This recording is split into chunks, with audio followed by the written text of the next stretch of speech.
Vasudevaya. Om Namo Bhagavate Vasudevaya. Om Namo Bhagavate Vasudevaya. Om Namo Bhagavate Vasudevaya. Om Namo Bhagavate Vasudevaya. Om Namo Bhagavate Vasudevaya. Hare Krishna. So yesterday we tried to memorize some verses. How many of you memorized them? Okay. One is somewhat. And anyone else? Okay. Did you try to memorize? Like the system that I gave you yesterday? Did you try it? How many of you tried it? So if you don't try, then how will you succeed? Okay, what was the first principle? The first step? No, first step. The first word. The first step was to the first step is to try to remember the first word of the verse. What was the first word of the verse? Sarva. And how many of you get the whole entire line?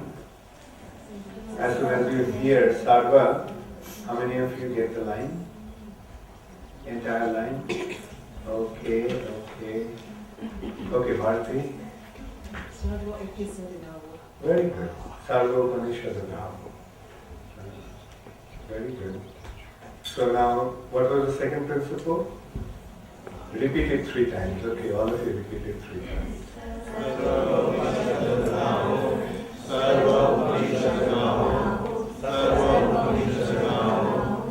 Okay, then the next line. Okay, this is from this side. That side is winning. Next line, the first word of the next line. Huh? Okay, Dogdha. And who can get the entire line after getting the first word?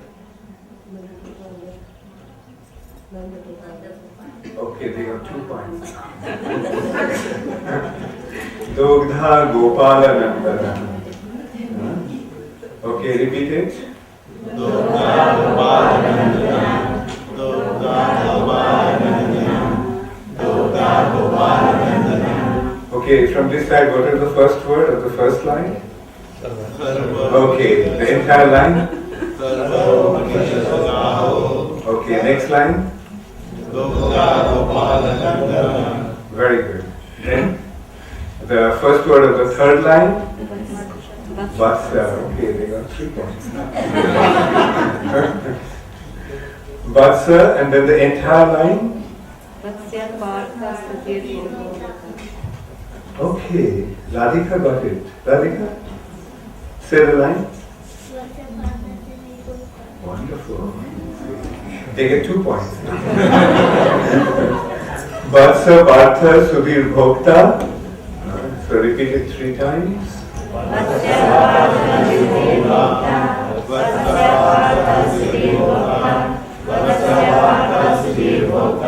Okay. And the first word of the fourth line.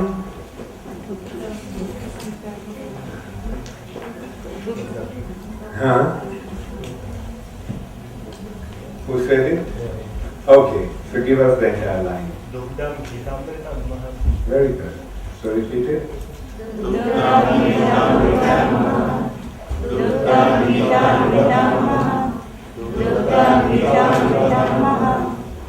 So the result is, this side, ladies' side got 4 points, men's side got 1 point. Okay. Okay. So, how many of you remember the meaning of this verse? First of all, this verse is about?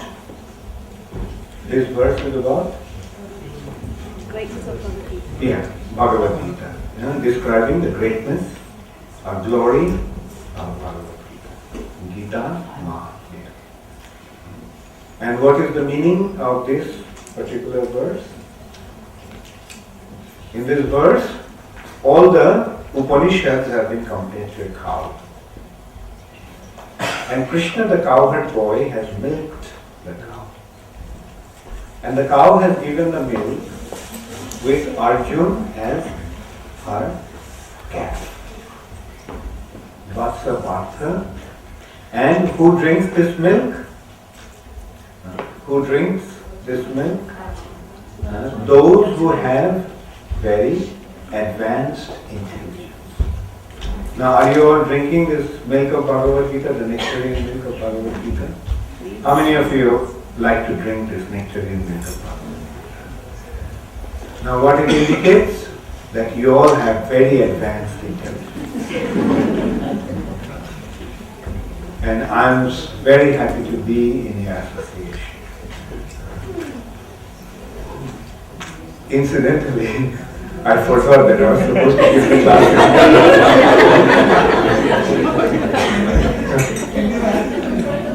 What should I do? Should I carry on in English? No.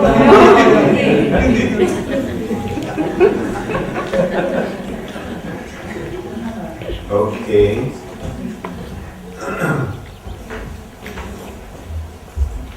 तो सुधीर भोक्ता, जो व्यक्ति इस गीता का अमृत पीते हैं, उनका धी मतलब उनका बुद्धि या स्मरण शक्ति बहुत सुंदर है। तो आप लोग भगवद गीता का ये अमृत बहुत ही पीना चाहते हैं, तो इसका मतलब ये है कि आप लोग का बुद्धि बहुत ही सुंदर है। और वैसे इस बुद्धि को, अपना धी शक्ति को, अपना ज्ञान प्राप्ति के जो उपाय भगवान हमें दिए हैं, उसको पूर्ण रूप से सदुपयोग करना चाहिए। ये ही मनुष्य जीवन का उद्देश्य है। मनुष्य में जो शक्ति है, जो क्षमता है, वो क्षमता और किसी प्राणी में नहीं है। मनुष्य का मनोभाव और उसका धी शक्ति, उसका विचार धारा, उसकी बुद्धि और उसकी चेतना इतना ही एक क्षमता प्राप्त हुआ है, ऐसा एक क्षमता प्राप्त हुआ है जिसके द्वारा वो पूछ सकता है भगवान कौन है, मैं कौन हूँ, मेरा साथ भगवान का क्या संपर्क है, और भगवान के साथ वो संपर्क को जोड़ सकता है। इसीलिए ये मनुष्य जन्मों को बहुत ही प्रशंसा किया गया है शास्त्रों में। जितने सारे जन्म मिलता है उनमें से मनुष्य जन्म सबसे बढ़िया है, सबसे महान है। ये मनुष्य जन्म जो है, ये स्वर्गलोक का देवताओं से भी अधिक है, क्योंकि देवताओं को भगवान को इस ढंग से पूर्ण रूप से भगवान को जानने का मौका नहीं मिलता है, और भगवान के साथ संपर्क जोड़ने का ऐसा सुयोग नहीं मिलता है। इसीलिए बताया गया कि स्वर्गलोक का देवताओं भी भगवान के पास प्रार्थना करते हैं कि हमारा कोई सुकृति अगर रह गया, पुण्य कर्म अगर रह गया, तो उसके द्वारा हमें ये पृथ्वी पे मनुष्य शरीर प्रदान किया। विशेष रूप से भारतवर्ष में गायन्ति देवा किल गीत गानी धन्नास्तुए भारत भूमि, क्योंकि ये भारतवर्ष में, भारत भूमि में मनुष्य जन्म मिलने से बहुत ही आसानी से हम भगवान के साथ अपना संपर्क जोड़ सकते हैं। जो संभावना और किसी जन्म में नहीं होता है, देवताओं को भी नहीं मिलता।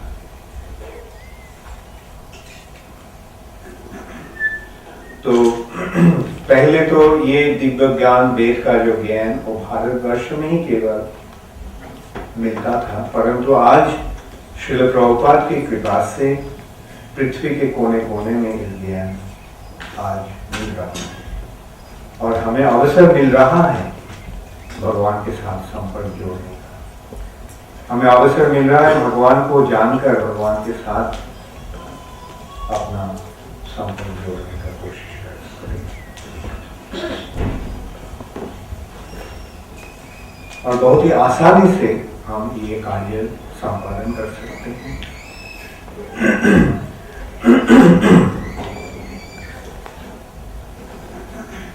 तो हम भगवद गीता का विचार कर रहा था। भगवद गीता पहले 2 दिन हम भगवद गीता का विषय में ये विचार किया है कि भगवान श्री कृष्ण ने, स्वयं भगवान श्री कृष्ण इस भगवद गीता के ज्ञान प्रदान कर रहे हैं। असल में भगवान बता रहे हैं कि वो कौन है और हम कौन हैं, हमारे साथ उनका संपर्क क्या है और कैसे हम उनके साथ वो संपर्क जोड़ सकते हैं। ये ज्ञान भगवद गीता में भगवान प्रदान कर रहे हैं।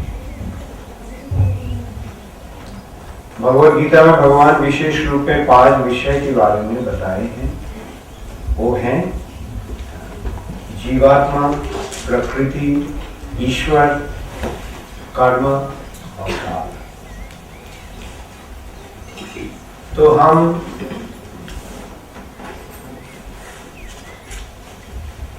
जीवात्मा और प्रकृति के बारे में विचार किया है। तो आज ये भगवद गीता के प्रवचन का शेष दिन है। ये शेष अवसर हमें मिल रहा है आज यहाँ। तो आज हम 3 विषय में विचार करेंगे। 2 विषय में हम विचार कर चुके हैं, वो है जीवात्मा और प्रकृति। और आज हम विचार करेंगे ईश्वर, कर्म और काल। पहले तो हम ईश्वर के बारे में कुछ विचार करेंगे, चर्चा करेंगे। ईश्वर का मतलब क्या है? ईश्वर का मतलब होता है नियंत्रण करने वाला। ईश्वर के मतलब होता है मालिक जो नियंत्रण करता है। जिस वस्तु हमारा है उसको हम नियंत्रण कर सकते हैं। जो वस्तु हमारा नहीं है उसको हम उपयोग नहीं कर सकते। अगर करने का कोशिश करेंगे तो हमारा वो काम सही नहीं होगा। उसको क्या बोलता है? दूसरे को वस्तु लेने से उसको चोर कहा, चोरी, वो है चोरी। तो सारे संसार में जो कुछ है वो किसका है? भगवान का है ना? सब कुछ भगवान का है। परंतु हम अगर इसको अपना समझकर उसको अगर हम उपयोग करें, इस्तेमाल करें, तो वो काम सही नहीं है। मालिक जो है वो ही केवल उसको उपयोग या उसको व्यवहार कर सकते हैं। वैसे इसके बारे में भगवान गीता में बताएं, भोक्तारं जगत तपसाम सर्वलोको महेश्वरम। भोक्ता मतलब भोग करने वाला। असल में भोक्ता कौन है, भोग करने वाला कौन है, सही भोक्ता कौन है, भगवान। भोक्तारं जगत तपसाम, क्यों? क्योंकि भगवान है सर्वलोको महेश्वरम।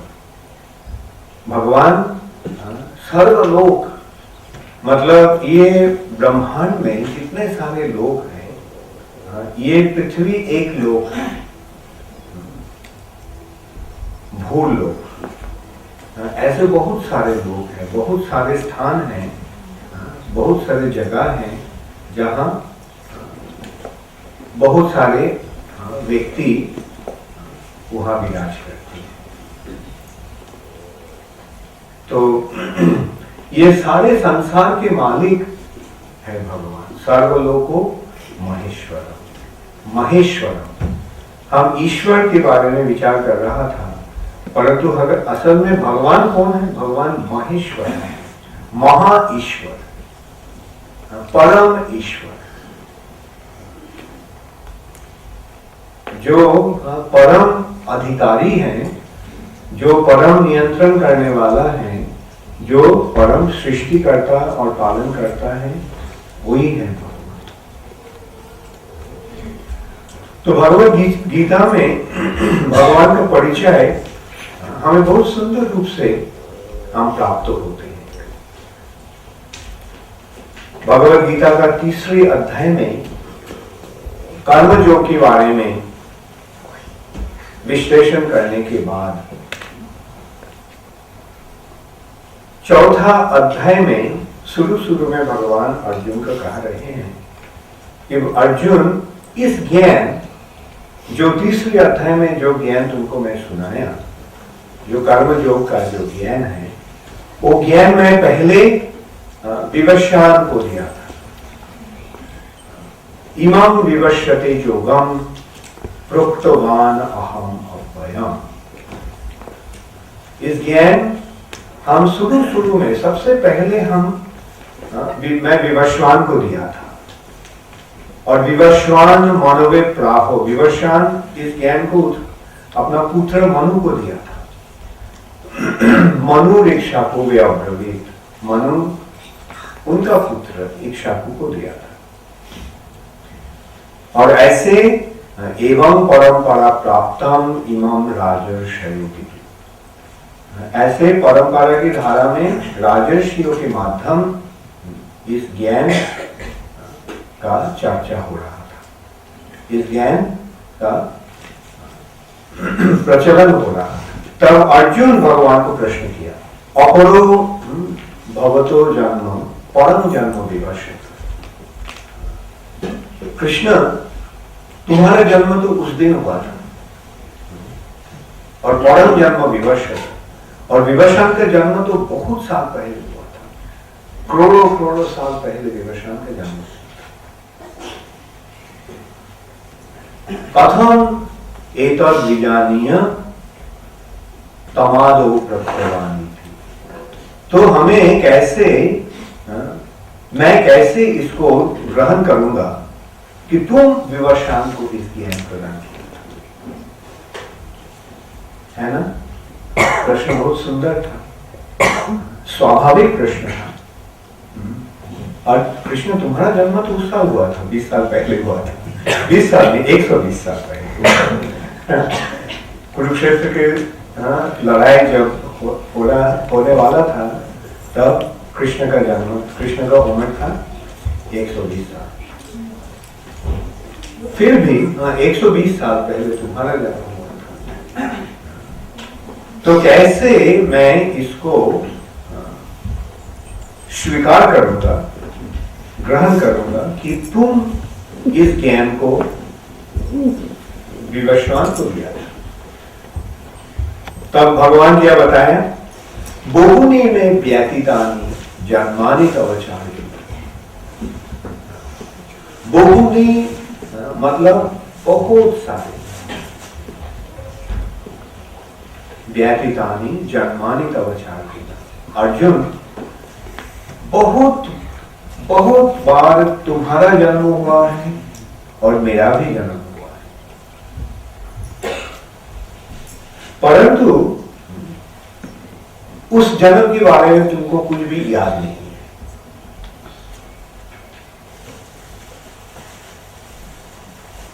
और हमको पूर्ण रूप से उस सारे जन्म के विषय में ज्ञान है।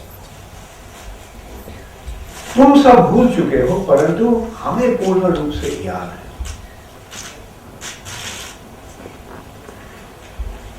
तब भगवान बताए अजोपीशन अव्ययात्मा भूतानामीश्वरोपि प्रकृति श्याम अधिष्ठाय संभवामि आत्ममायया।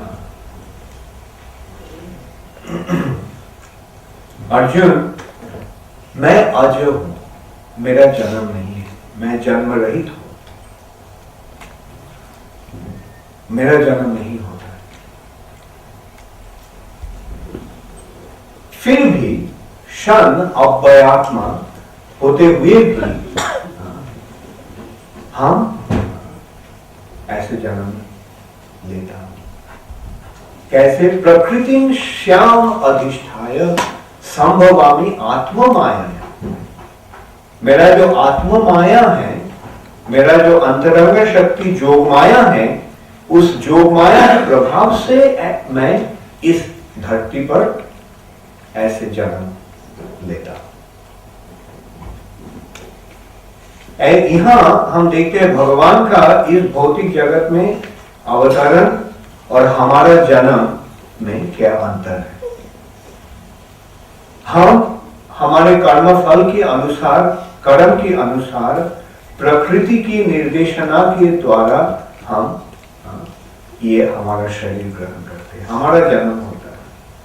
ये हमारी इच्छा के अनुसार नहीं होता है, ये प्रकृति के नियम के अनुसार होता है। और वो नियम कैसे होता है? जैसे हम कार्य करते हैं, उस कार्य के अनुसार हमारा जन्म होता है। हर व्यक्ति चाहता है कि हमारा बहुत अच्छा जन्म हो, बहुत सुंदर शरीर हो, बहुत बलवान हो, मैं राजपुत्र के रूप में जन्म ग्रहण करूंगा। ये सब चाहते हैं हम लोग, है ना? परंतु हर व्यक्ति क्या राजकुमार के रूप में जन्म लेते हैं? कोई व्यक्ति को तो जानवर का जन्म मिलता है, कोई चाहता है कि मैं जानवर बनूं, नहीं। फिर भी ये जानवर का शरीर हमें कैसे मिल रहा है, क्यों मिल रहा है? हमारे कर्म के अनुसार, जैसे हम कार्य करते हैं उस कार्य के अनुसार हमारा जन्म होता है। कर्मणा दैव नेत्रेण जंतर देहोपवर्तन। जंतु मतलब प्राणी का जन्म होता है उसकी कर्म के अनुसार, दैव नेत्रेण, देवताओं ने उसकी कर्म के अनुसार उसके जन्म देते हैं या शरीर प्रदान करते हैं। परंतु भगवान का जन्म ऐसा नहीं है। भगवान अपना इच्छा के अनुसार इस भौतिक जगत में आते हैं, अपना आत्म माया या योग माया के प्रभाव से।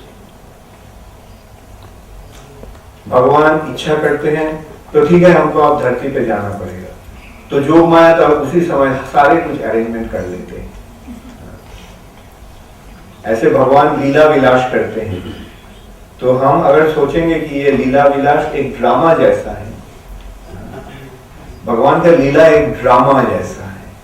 उस ड्रामा का हीरो होता है भगवान, उस ड्रामा में विलन भी होता है, और उस ड्रामा का डायरेक्टर है जोगमाया। जोगमाया उसके सारे आयोजन करते हैं। तो वही बात भगवान यहां कह रहे हैं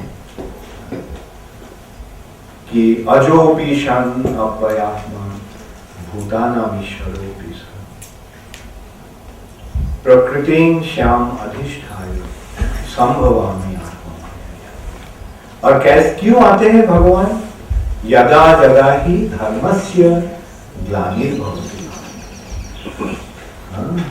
हम आते हैं प्रकृति के नियम के अनुसार, प्रकृति के आयोजन के अनुसार हमें जन्म ग्रहण करना पड़ता है। हम अशक्त होकर यहाँ जन्म लेते हैं, परंतु भगवान अपनी इच्छा के द्वारा आते हैं। और कैसे क्यों आते हैं भगवान, वो उस बारे में भगवान बता रहे हैं। भगवान क्यों आ रहे हैं? जब धर्म का ग्लानि होता है, यदा यदा ही धर्मस्य ग्लानिर्भवति भारत और अभ्युत्थानम अधर्मस्य तदात्मानं सृजामः। जब धर्म का ग्लानि होता है, धर्म का मतलब क्या है? धर्म का मतलब होता है भगवान को दिया हुआ कानून। जैसे एक राजा अपना राज्य में अपना कानून सृष्टि करते हैं, तैयार करते हैं, और हर व्यक्ति को उस कानून के अनुसार आचरण करना पड़ता है। और जो कोई अगर वो कानून को तोड़ते हैं तो उसको क्या होता है? उसको सजा मिलता है। तो ऐसे ही हमें भी इस भौतिक जगत में भी यहाँ भगवान का एक कानून है जो शास्त्र ग्रंथ में दिया गया है। कैसे हमें आचरण करना चाहिए, क्या करना चाहिए, क्या नहीं करना चाहिए, है ना? कानून का मतलब वही होता है ना। ऐसे काम करना चाहिए, ऐसे काम नहीं करना चाहिए। तो शास्त्र में बता रहा है कैसे काम हमें करना चाहिए और कैसा काम नहीं करना चाहिए। तो वो शास्त्र को धर्म शास्त्र कहा जाता है। और उस कानून जो है वो है धर्म। धर्मं तु साक्षात भगवत प्रणीतम।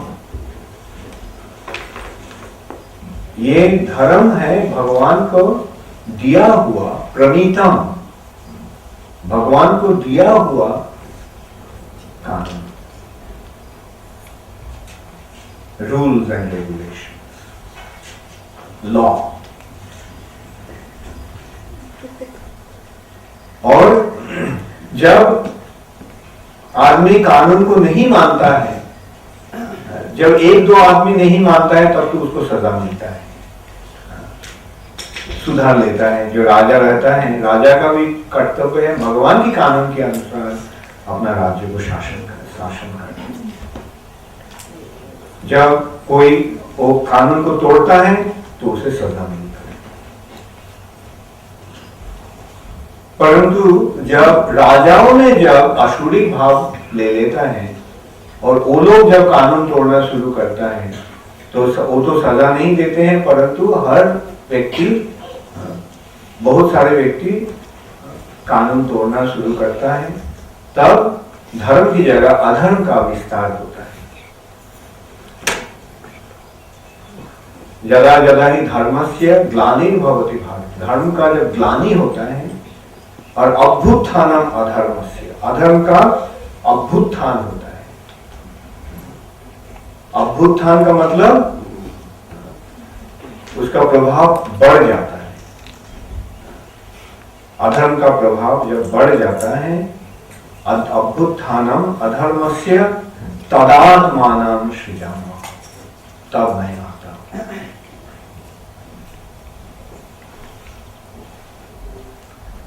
और आकर भगवान क्या करते हैं? परित्राण। क्यों आते हैं भगवान? परित्राणेन साधुना।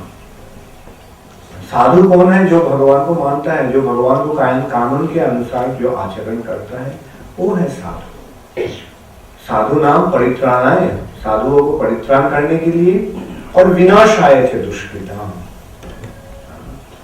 जो दुष्कृताम है, जो बुरा काम करने वाला है, जो बुरा आदमी है, जो अधार्मिक है, जो धर्म को नहीं मानता है, और जो साधुओं के ऊपर जो अत्याचार करता है, उन व्यक्तियों को विनाश करने के लिए मैं आता हूं। विनाशाय च दुष्कृताम। और ऐसे आकर साधुओं को परित्राण करके, दुष्कृतियों को विनाश करके धर्म संस्थापनार्थ, धर्म को संस्थापन करने के लिए मैं, नहीं तो भगवान को यहाँ इस भौतिक जगत में आने का भगवान का कोई प्रयोजन नहीं था।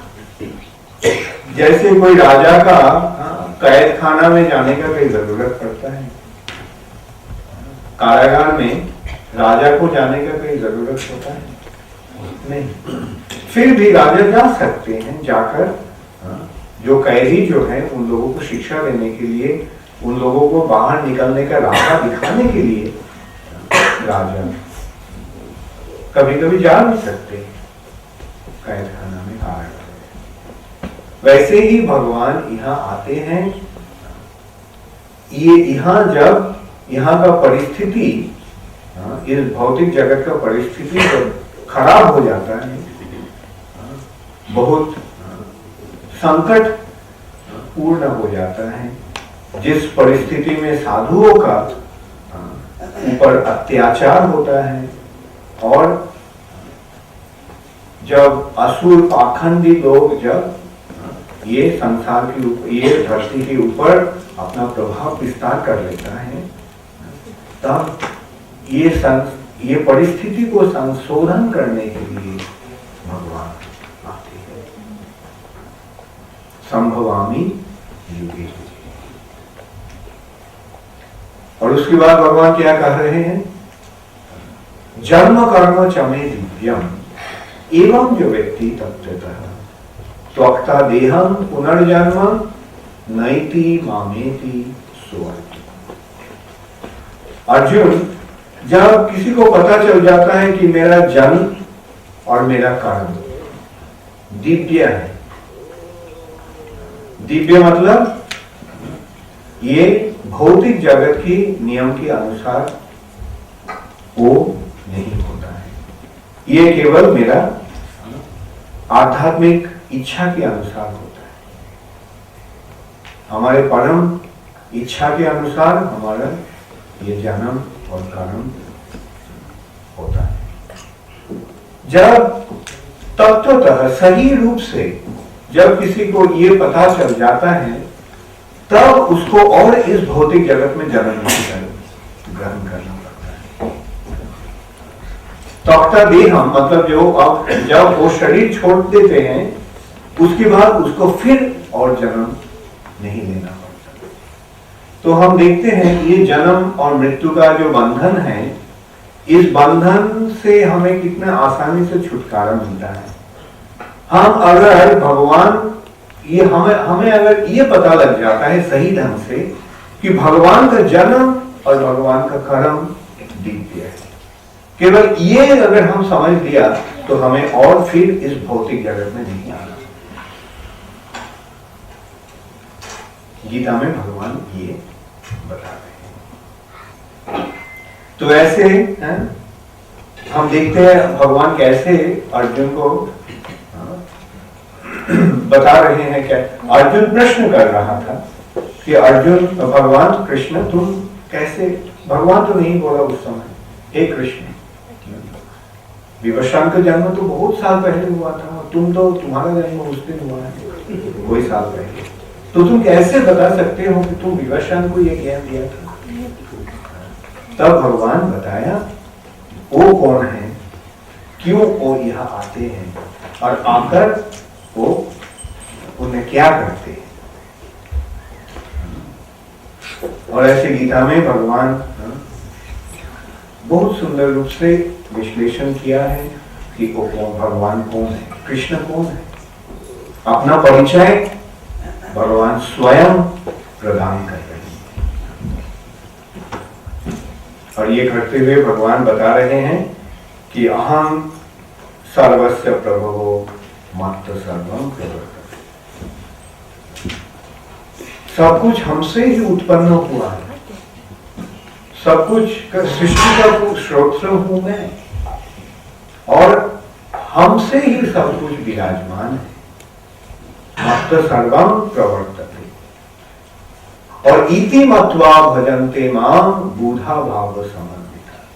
ये जानकर कि मैं सब सारे वस्तुओं का, सारे संसार का मैं ही हूं, सृष्टिकर्ता, सृष्टि करने वाला, हमसे ही सब कुछ का प्रकाश हुआ है, और हम में ही सब कुछ विराज कर रहा है। तो ये जब जिसको पता चल जाता है और ये जानकर जो भजन से मां, जो हमारे प्रति भक्ति परायण होता है, वो ही है असल ज्ञानी। बूढ़ा भाव समन्वित। बूढ़ा भाव का मतलब, बोध का मतलब है क्या? ज्ञान। और बूढ़ा भाव मतलब वही है असल बुद्धिमान, वही है पूर्ण ज्ञानवान। भगवान फिर भी कह रहे हैं, बहुनाम जन्मनाम अन्ते ज्ञानवान मां प्रपद्यते वासुदेव सर्वमिति सो महात्मा सुदुर्लभ। जो ज्ञानी है, ज्ञानवान, बहुनाम जन्मनाम अन्ते, बहु जन्म के बाद, बहुत जन्म के बाद, बहुनाम जन्मनाम अन्ते ज्ञानवान मां प्रपद्यते। जो असल ज्ञानी है वो मां प्रपद्यते, मतलब मेरा शरण लेता है। और क्योंकि उसको पता लग गया है, पता चल लग जाता है तब कि वासुदेव सर्वमिति, कि वासुदेव मैं सब कुछ का अंत, वासुदेव सर्वमिति। और सो महात्मा सुदुर्लभ, ऐसे महात्मा बहुत दुर्लभ। ऐसे अपने बारे में बताते हुए भगवान भगवत गीता का अंत में अर्जुन को उपदेश दे रहे हैं, सर्वधर्मान परित्यज्य मामेकं शरणं।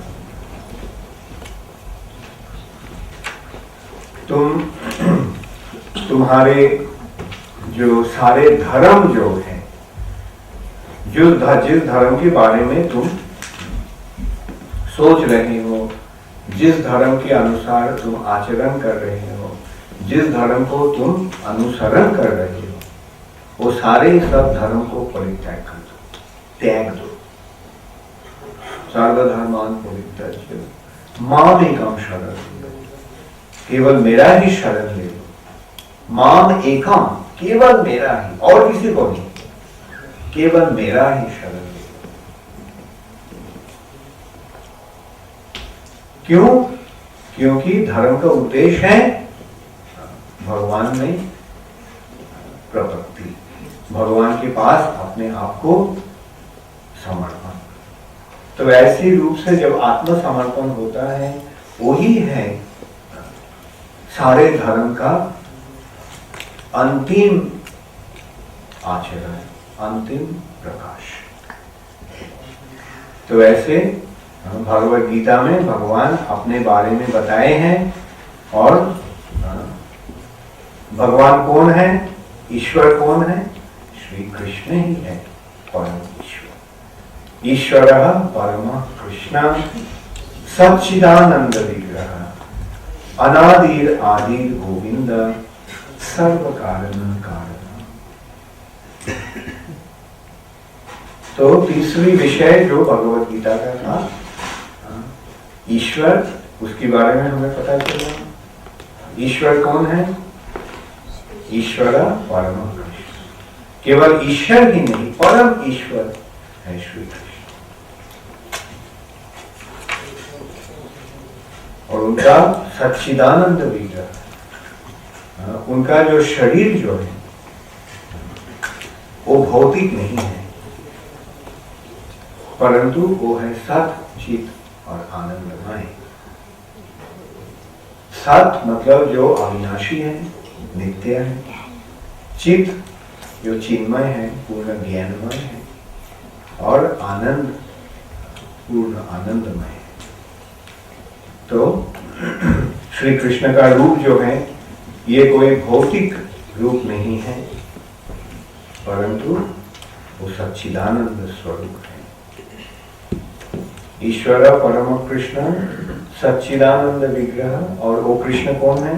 अनादि आदि गोविंद, अनादि का भी जो आदि है वो है श्री कृष्ण गोविंद। और कृष्ण है सर्व कारण कारण, समस्त कारण का परम कारण है कृष्ण। तो ऐसे भगवान की कृपा से भगवत गीता के माध्यम हमें उनके बारे में बहुत सही ढंग से पता लगता है, हम उनको पहचान सकते हैं, जान सकते हैं।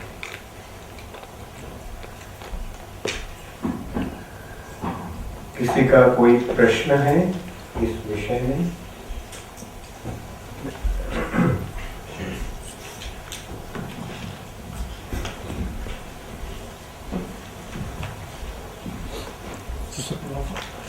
Hang on. Okay, now किसी को कोई प्रश्न है? आज आपने बताया कि सर्वधर्म परित्यज्य, सभी धर्म को छोड़ के आप कृष्ण के शरण में आ जाओ। मनुष्य को कैसा पता चलता है कि वो सचमुच ही सभी धर्म को छोड़ के वो कृष्ण के शरण में आ गया है? कृष्ण की शरण में आने का भी एक तरीका है। वो तरीका है, पहले कृष्ण के शरण में आने के लिए हमें सबसे पहले कृष्ण को जानना पड़ेगा। कृष्ण को जानने के बाद हमें ये भी जानना पड़ेगा कि कैसे हम कृष्ण को पास अपने आप को समर्पण कर सकते हैं। कृष्ण तो बहुत दूर है और कृष्ण को जानना भी बहुत मुश्किल है। तो पहले कृष्ण के जानने के लिए वैसे कोई व्यक्ति के पास जाना चाहिए जिसको मालूम है कि कृष्ण कौन है, और जिसको मालूम है कृष्ण कौन है, और जिसके पास हमें ये भी पता चलता है कैसे हम कृष्ण के पास शरण ले सकते। ठीक है, तो वो व्यक्ति को कहा जाता है सद्गुरु। तो कृष्ण के शरण लेने के लिए सबसे पहले हमें सद्गुरु को प्राप्त करना चाहिए, और सद्गुरु के माध्यम हमें कृष्ण के बारे में जानकारी होता है, और उन्हें हमें राह दिखाते हैं कैसे कृष्ण के पास हम अपने आप को समर्पण कर। उन्हें हमें राह दिखाते कैसे सर्वधर्मान परित्यज्य कृष्ण में।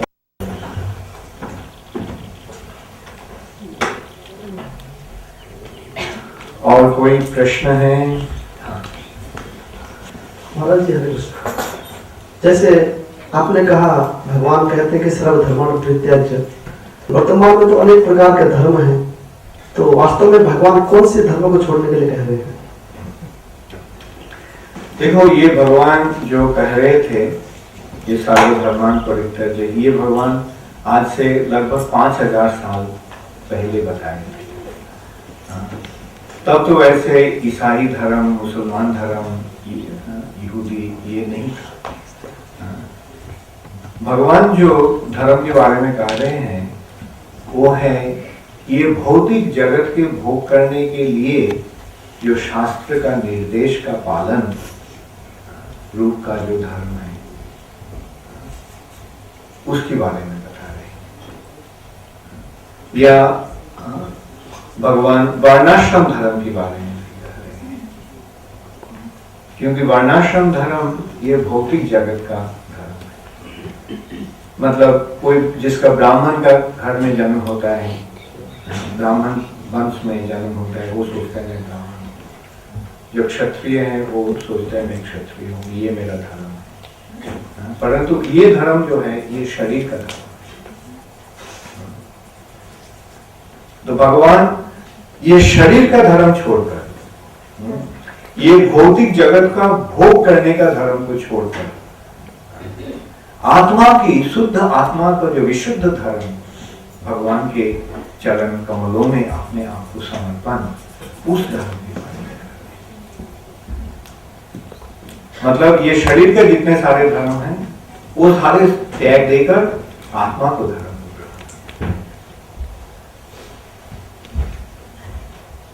हरे कृष्ण।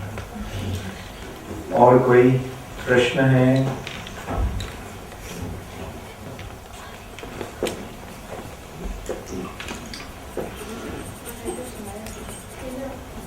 आपने बोला कि महेश्वर लॉर्ड कृष्ण का नाम है और महेश्वर लॉर्ड शिवा का भी नाम है। एक विचार से शिव जी का नाम है महेश, मतलब महा ईश्वर, और उस विचार से शिव जी भी महा ईश्वर है, परंतु परम महेश्वर है श्री कृष्ण, सर्वलोक महेश्वर। शिव जी है महान ईश्वर, परंतु Maheshwar सर्वलोक Maheshwar.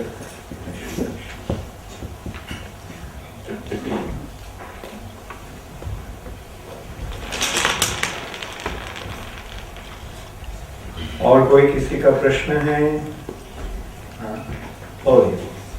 Give a microphone. Who is that person? There. कल पहले तो मैं आपकी क्षमा चाहूँगी क्योंकि आज के प्रवचन से मेरा प्रश्न का ताल्लुक नहीं है, लेकिन कल के आप कोई बात नहीं। आप कल बता रहे थे कि जब जीवात्मा की मृत्यु होती है वो समय, और जब जन्म होता है वो समय गहर निद्रा की होती है, और जीवात्मा को तब कुछ भी बात याद नहीं रहती है। अगर ये कुटुंब के साथ और ये परिवार के साथ संबंध खत्म हो जाता है तो हमारे में श्राद्ध की ये सभी प्रथाएं हैं, इसके ऊपर आप कुछ बताएंगे? अच्छा, वैसे देखो, हर व्यक्ति का मृत्यु तो एक किस्म का नहीं होता, उसका कार्य के अनुसार, कर्म के अनुसार, अपना चेतना की वृत्ति के अनुसार उसका मृत्यु के बाद पश्चात क्या होगा उसका विचार होता है। तो स्वाभाविक रूप से मृत्यु के पश्चात ये सुषुप्ति, मृत्यु के पश्चात एक निद्रा जैसा, सुप्ति का मतलब है निद्रा और सुसुप्ति का मतलब सुंदर निद्रा, बहुत गंभीर गहरा निद्रा, वैसी एक स्थिति में उसको प्रवेश करता है। परंतु कोई भी किसी आत्मा को जिसके ये भौतिक जगत के प्रति बहुत आसक्ति रहता है, उसको वैसे मृत्यु के पश्चात एकदम पूर्ण निद्रा नहीं होता है, वो प्रेत शरीर में रहता है, मतलब वो अपना सूक्ष्म शरीर लेकर उसी परिस्थिति में वो रहता है। उसके आसक्ति के कारण वो आगे बढ़ना नहीं सकता, आगे नहीं जा सकता, तो उसे प्रेत शरीर कहता है। तो वो प्रेत शरीर से छुटकारा मिलने के लिए और मिलाने के लिए ये श्राद्ध शांति का प्रथा है, ताकि क्योंकि वो प्रेत शरीर में है, उसको वो शरीर में उसको भूख है, प्यास है, बहुत सारी इच्छाएं हैं।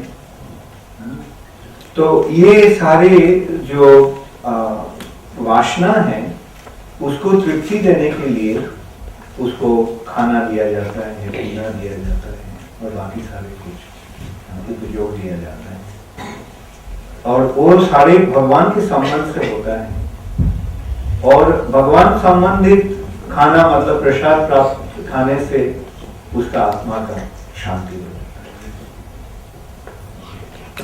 तो ये प्रथा, ये हमारे जो प्रथा जो है, ये सारे ये बहुत वैज्ञानिक है, बहुत वैज्ञानिक है, वेरी साइंटिफिक।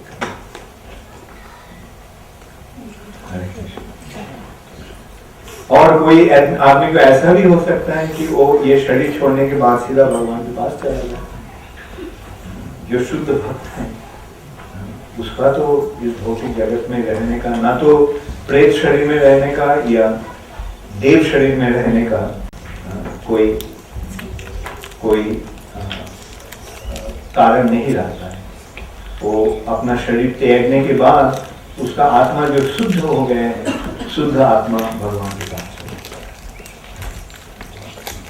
वो है जीव की आध्यात्मिक पूर्णता।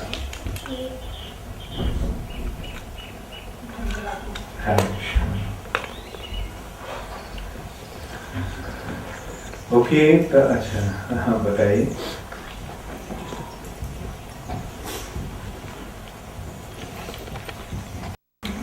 ये युग है अधर्म का युग, और इस युग का प्रभाव विस्तार करने वाला है कौन? कली। कली का सहयोग कौन दे रहा है? पाप। तो कली है इस युग का परिचालक, उसका सहकारी है पाप, और उसका कार्य है अधर्म को इस युग का सिंहासन में बैठाना। तो इस समय आप बताइए कौन से आदमी का प्रभाव अधिक होगा?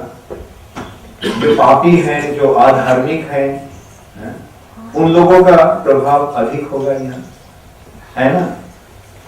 तो उसी लिए अब उनको हटाकर धर्म को विस्तार करना चाहिए, भगवान को, और भगवान को इस जगत का सिंहासन में बैठाना चाहिए। और भगवान के जो भक्त हैं उन लोगों ने तब भगवान को सेवा करने के लिए इस भौतिक जगत में सारे ऊंचे ऊंचे प्राप्त हुए। ठीक है? तो बुरा आदमी जो है वो क्या भला आदमी को काम देता है? हाँ? तो कली है सारे पापों का परिचालक। तो जो पाप अधिक करेगा उसका इस जगत में प्रोस्पेरिटी अधिक होगा, उसका समृद्धि उसी का होगा जो पाप करने वाला है।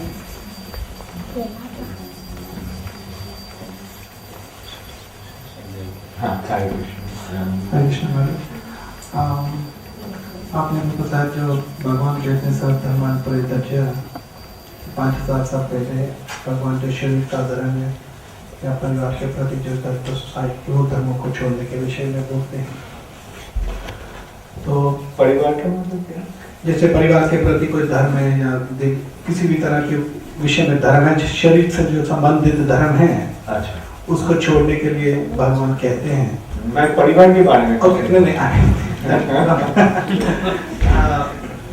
मगर जो आजकल जो विश्वास है, जैसे ईसाई धर्म, जो अलग अलग जो धर्म हैं जो आजकल, उनके विषय के उनके प्रति आपका क्या विचार है? भगवान उसके प्रति क्या बोलते हैं? वो भी धर्म है, परंतु वो प्रिलिमिनरी, प्राथमिक धर्म। जैसे अगर हम विचार करेंगे कि ये ईसाई धर्म और मुसलमान धर्म, ये दो धर्म का विस्तार कहाँ, और यहूदी धर्म, ये 3 धर्म का विस्तार कहाँ हुआ है? रेगिस्तान, है ना? तो रेगिस्तान में क्या बहुत बुद्धिमान इंटेलेक्चुअल आदमी रहता है? वहां के जो आदमी हैं वो बहुत अनपढ़ हैं और बहुत ही नीची प्रवृत्ति का मनुष्य है। तो उनके लिए जो शिक्षा है, वो शिक्षा भगवान के बारे में शिक्षा दे रहे हैं। बल्कि जैसे देखिए, अगर आप पीएचडी हो, जब आप किंडरगार्टन स्कूल में जाते हैं पढ़ाने के लिए बच्चों को, तो क्या पीएचडी का जो सब्जेक्ट है वो पढ़ाते हैं या किंडरगार्टन का विषय में पढ़ाते हैं?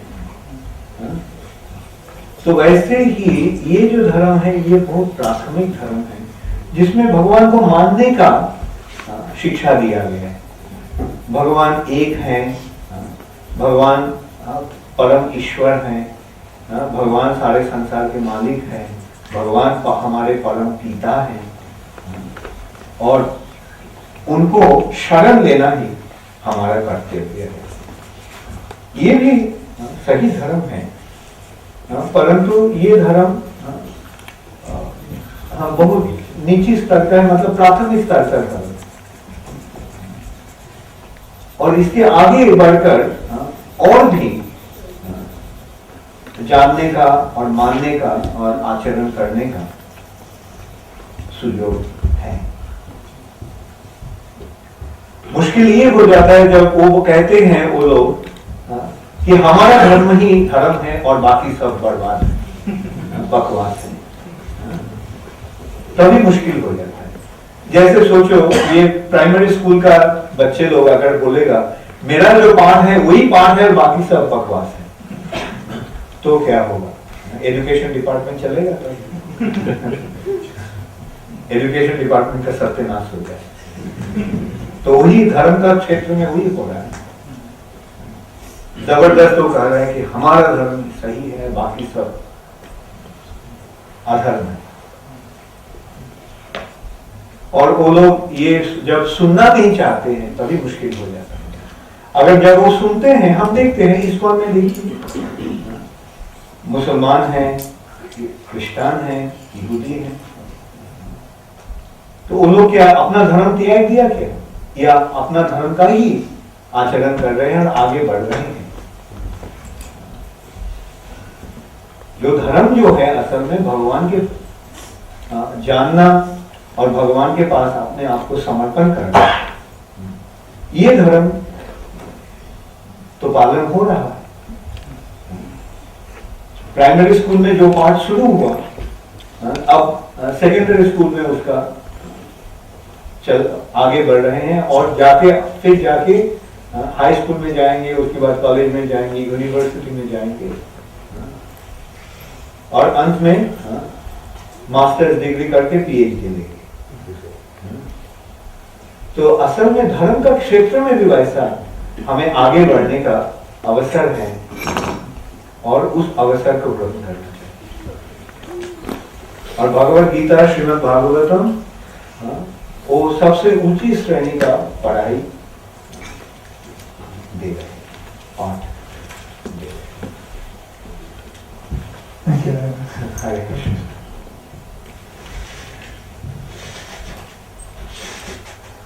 So, okay. तो अब हम लगभग 15 मिनट है, तो 10 मिनट में हमको अब कर्म और काल के बारे में विश्लेषण करना पड़ेगा। अच्छा, कर्म का मतलब क्या होता है? कार्य। नहीं कश्चित क्षणमपि जातु तिष्ठति अकर्मकृत्। भगवान गीता में कह रहे हैं कोई भी व्यक्ति न ही कश्चित क्षणमपि जातु तिष्ठति अकर्मकृत्, मतलब काम नहीं करके, कार्य नहीं करके कोई भी व्यक्ति क्षण भर के लिए भी नहीं रह सकता है। हर व्यक्ति को हर समय काम करना ही पड़ता है। नहीं कर, हम देखते हैं, आप विचार कीजिए, जब आप सोते हैं, जब जागृत अवस्था में तो काम आप कर ही रहे हैं, क्षण भर के लिए भी क्या आप काम नहीं करके रह सकते हैं? नहीं।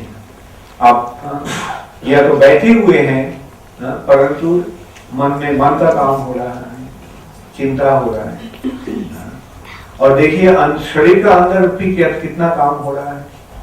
हम श्वास लेते हैं, हमारा जो ये हृदय है वो खून को पंप कर रहा है सारा शरीर में।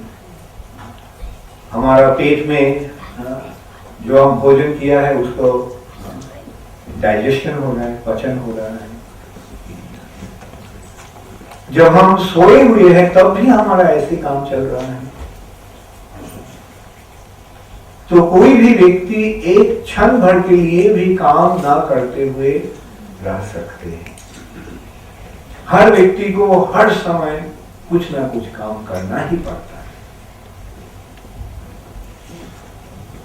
और जैसे हम काम करते हैं, ये कार्य जो है, काम जो है हम करते हैं, वो कार्य ये प्रकृति का किसी न किसी गुण के अनुसार या इसका संपादन होता है। प्रकृति का 3 गुण है, सत्य गुण, रजगुण और तमोगुण। तो सत्य गुण में जब हम कार्य करते हैं तो उसका फल एक तरीका का होता है, रजोगुण में जब हम काम करते हैं तो उसका फल और एक तरीका का होता है, और जब हम तमोगुण में कार्य करते हैं तो उसका भी फल और एक तरीका का होता है। तो ऐसे जब हम कार्य करते हैं, कार्य का प्रतिफल होता है, जिसे प्रतिक्रिया कहा जाता है। क्रिया और प्रतिक्रिया, तो सभी काम हमारे ऐसे ही हो रहा है। तो भगवद गीता में भगवान हमें बता रहे हैं कैसे काम करना चाहिए, कार्य कैसे करना चाहिए। और संक्षेप में हम ये बता सकते हैं कि भगवान बता रहे हैं कि हमें ऐसे कार्य करना चाहिए जिसके द्वारा भगवान को याद हो और जिसकी संपादन करने से भगवान का प्रसन्नता हो। ऐसे हमें काम करना चाहिए ताकि भगवान उस कार्य से प्रसन्न हो, भगवान को प्रीति संपादन करने के लिए हमें कार्य करना चाहिए। तो ये कर्म का ये ही साधारण विश्लेषण है भगवद गीता। हम जब कर्म करते हैं, ये हमारा कर्म बंधन का कारण होता है, परंतु जब हम भगवान के लिए कार्य करते हैं तो वो कार्य हमारा मुक्ति का कारण हो जाता है। भगवान के लिए जब हम कार्य करते हैं तब हम ये भौतिक जगत से हमें छुटकारा मिल जाता है और हम भगवान के पास वापस जा सकते हैं। और उस कार्य को भक्ति कहा जाता है। भक्ति का मतलब भगवान के प्रति हमारा जो प्रेम है, वो प्रेम को प्रदर्शन करने के लिए जो कार्य, उसे ही भक्ति कहा जाता है। और भगवान इसके बारे में क्या कह रहे हैं? देखिए, पहले भगवान कह रहे हैं प्रकृति क्रियमानानि गुणै कर्माणि सर्वशः अहंकार विमूढ़ात्मा कर्ताहमिति मन्यते। इस प्रकृति में, इस जगत में क्रियमानानि गुणै कर्माणि सर्वशः, सब कुछ हो रहा है गुण और कर्म के अनुसार, परंतु अहंकार विमूढ़ात्मा, अहंकार की द्वारा मोहित हो जाने के कारण हम सोचते हैं कि मैं ये काम कर रहा हूं, मैं ये कार्य कर रहा हूं। ये अहंकार ही इस भौतिक जगत में हमारा बंधन का मूल कारण है। और इस अहंकार से मुक्त होने का उपाय क्या है? भगवान के लिए कार्य करना। और जब हम भगवान के लिए कार्य करते हैं तब हम भगवान को दास बन जाते हैं। और ये भगवान का दास ही हमारा स्वरूप है। हमारा स्वरूप में हम भगवान का दास हैं और भगवान ही है हमारा प्रभु। तो उसके कारण हमें इस भौतिक जगत से मुक्ति मिल जाता है, मतलब हमारा अहंकार का बंधन से हमें छुटकारा मिल जाता है। ये अहंकार हमें हमारा एक भ्रांत परिचय दे रहा है। हम सोचते हैं ये हम संसार के मालिक हो, परंतु भगवान के जब हम सेवा में हम लग जाते हैं, जब हम भगवान को दास बन जाते हैं तो हमारा स्वरूप में हमारा अवस्थान होता है। तो उस स्वरूप में हम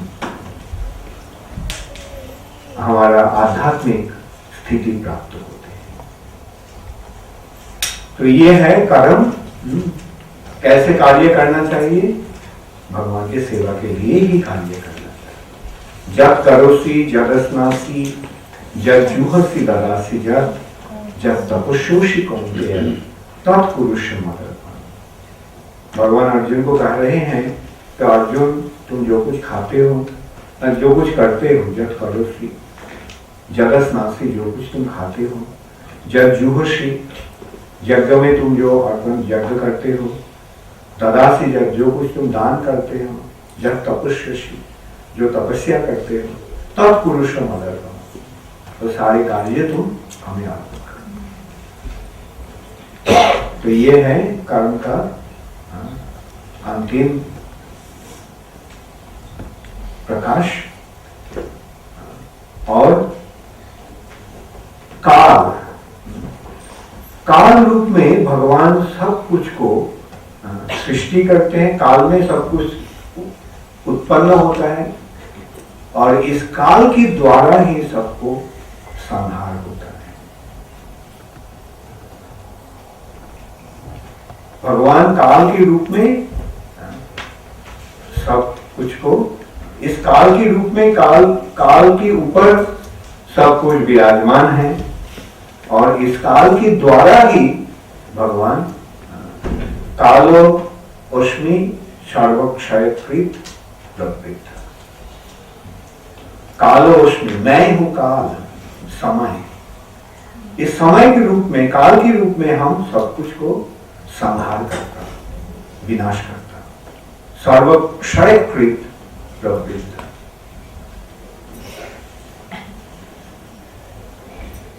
तो ये 5 विषय भगवद गीता में विशेष रूप से इसका विचार हुआ है। और जब हम इस 5 विषय में जान लेते हैं तब हम बहुत आसानी से भगवान को सेवा में, भगवान का सेवा में युक्त हो सकते हैं और इस भौतिक जगत के बंधन से मुक्त होकर भगवान के पास वापस जा सकते हैं। इस विषय में किसी को कोई प्रश्न है? हरे Krishna. So last 5 minutes for some question. Krishna? Yes.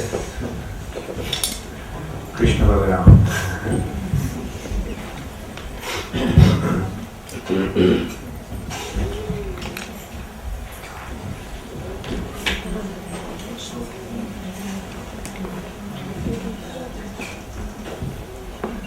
हरे कृष्ण। जैसे आपने कहा भगवान कहते हैं कि सर जो कुछ भी करते हो मुझे अर्पण करो। तो कई प्रकार के लोग हैं, कर्म करते हैं, तो फिर बाद में सब कुछ गोविंदाय नमो नमः ऐसे करके लोग करते हैं ना, क्या सही है? हाँ, ये है, इसे कहा जाता है कि उड़ाए खई गोविंदाय नमः। जो हवा में कुछ खई जो है वो उड़ गए हैं तो बोलता है कि ठीक है तो चलो मैं गोविंद को दे दिया। परंतु ऐसा नहीं होना चाहिए। हम गोविंद को जो देते हैं वो प्यार के साथ देना चाहिए, उसी तभी वो भक्ति बनता है। भगवान कह रहे हैं कि पात्रं पुष्पम फलम तोयम जो में भक्ता प्रयच्छति तदहम भक्ति उपरितम अश्नामि प्रजता।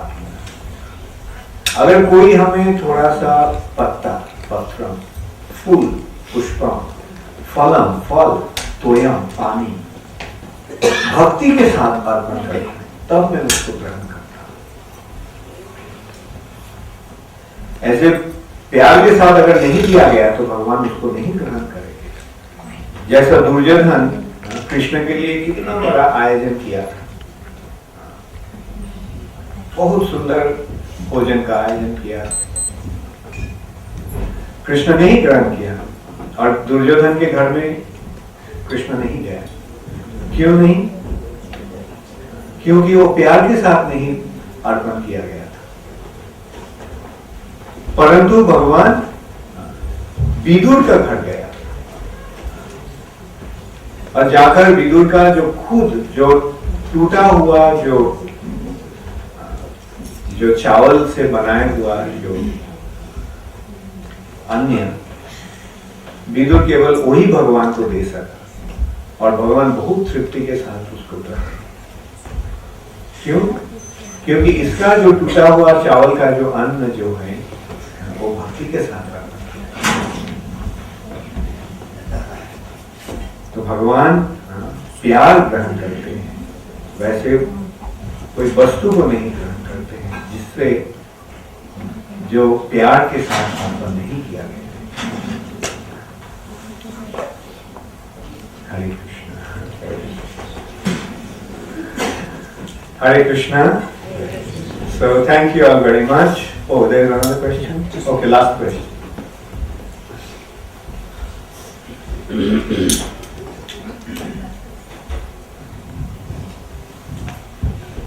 हरे कृष्ण महाराज, हमने फिर भी जैसे हम बुरे काम और कर्म नहीं करना चाहते फिर भी हो जाते हैं, हम उनको कैसे रोक सकते हैं?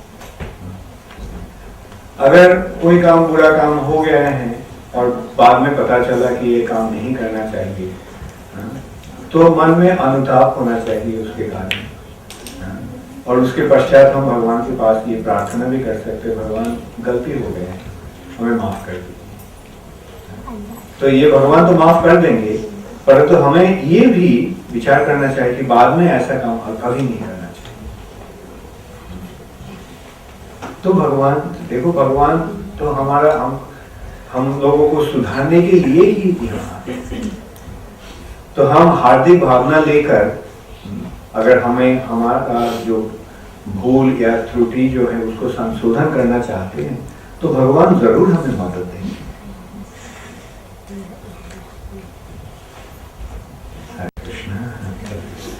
हरे कृष्णा। जय श्री गौर प्रेमानंदे। महाराज के श्रील प्रभुपाद की जय। श्री श्री राधा गोकुलानंद की जय। श्री श्री सीताराम लक्ष्मण हनुमान की जय। श्री गौर